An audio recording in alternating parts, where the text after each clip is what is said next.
Hello everyone, welcome back to my channel Manasa Navaneeth. మేము సురారంలో ఉన్న కట్టమైసమ్మ టెంపుల్ దగ్గర అయితే మొక్కు తీర్చుకోవడానికి వచ్చేసాము. ఏం మొక్కు అనుకుంటున్నారా?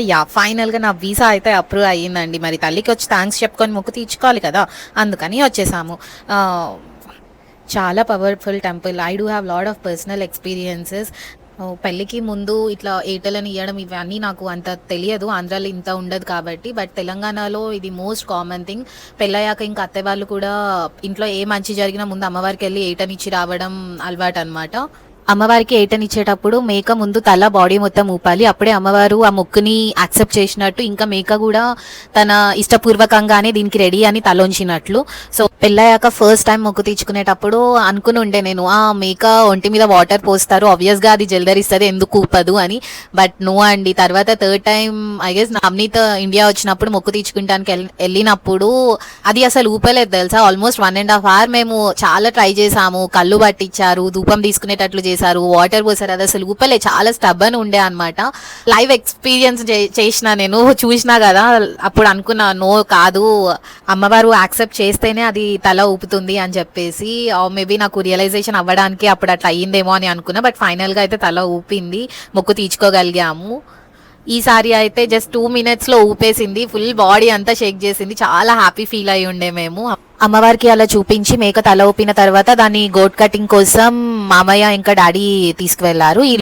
ఈలోపు మేము అమ్మవారికి వడిబియ్యం పోయడానికి రెడీ చేస్తుండే. మా అత్తయ్య ఏ అమ్మవారి టెంపుల్కి వెళ్ళినా పక్క వడిబియ్యం అనేవి పోస్తారనమాట.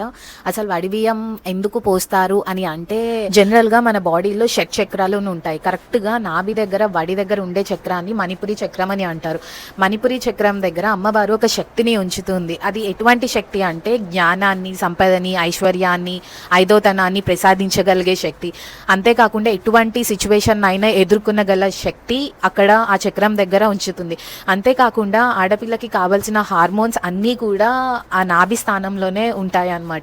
అందుకని తల్లిదండ్రులు ఆ ఆడపిల్లకి ధాన్యంతో వడిని నింపుతూ ఆ శక్తిని ప్రార్థిస్తున్నట్లు, ఎల్లప్పుడూ ఈ శక్తులన్నీ తమ కూతురుతో ఉండాలి, ఎక్కడికి వెళ్ళినా ఆ శక్తులు తనని రక్షిస్తూ ఉండాలి అని చెప్పేసి మణిపురి చక్రం దగ్గర ఉన్న శక్తిని ప్రార్థిస్తున్నట్లు వాళ్ళు వడి నింపుతూ.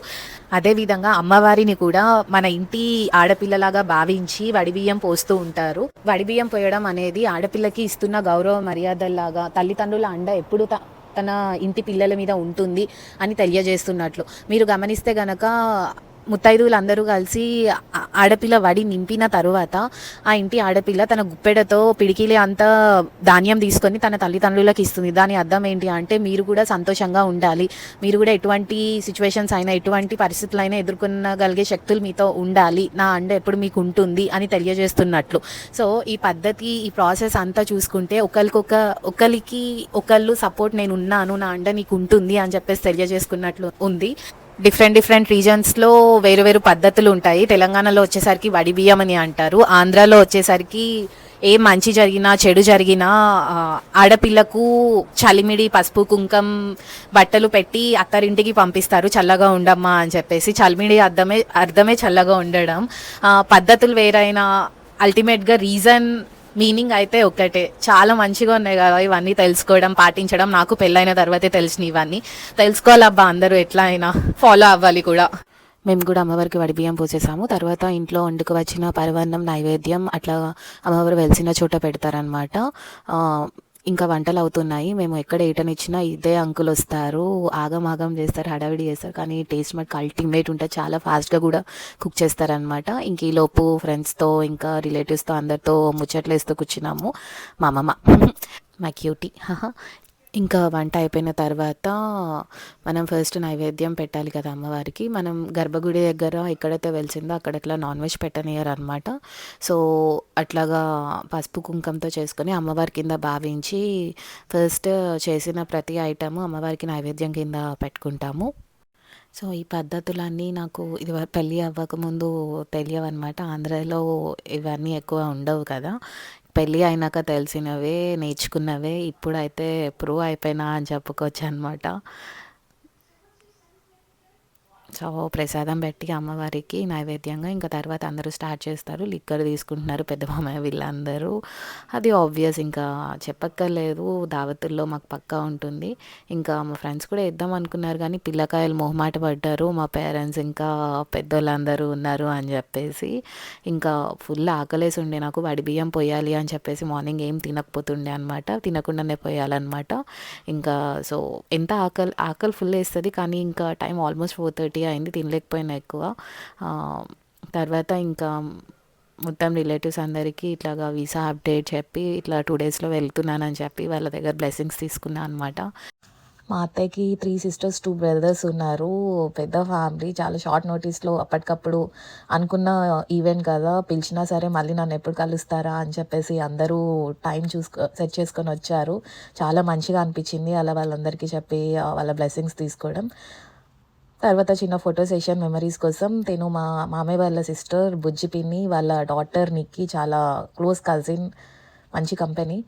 తను మా డాడీ వాళ్ళ పెద్ద సిస్టర్, మా పెద్దత్త, ఇంకా వాళ్ళ సన్ చిన్ని బావ. నేను చిన్ని బా అంటాను. చిన్నప్పటి నుంచి అందరం కలిసి పెరిగిన వాళ్ళం, చాలా క్లోజ్. తిను మా కుమారి పిన్ని వాళ్ళ డాటర్ చరిత, అది కూడా నాకు మంచి క్లోజ్ కజిన్ అనమాట. సో అది కూడా కెనడా రావడానికి ప్లానింగ్లో ఉంది, తొందరగా వచ్చేవే. ఇంకా వీళ్ళెవరో తెలుసు కదా, ది గ్రేట్ మాన్సాకి పేరెంట్స్.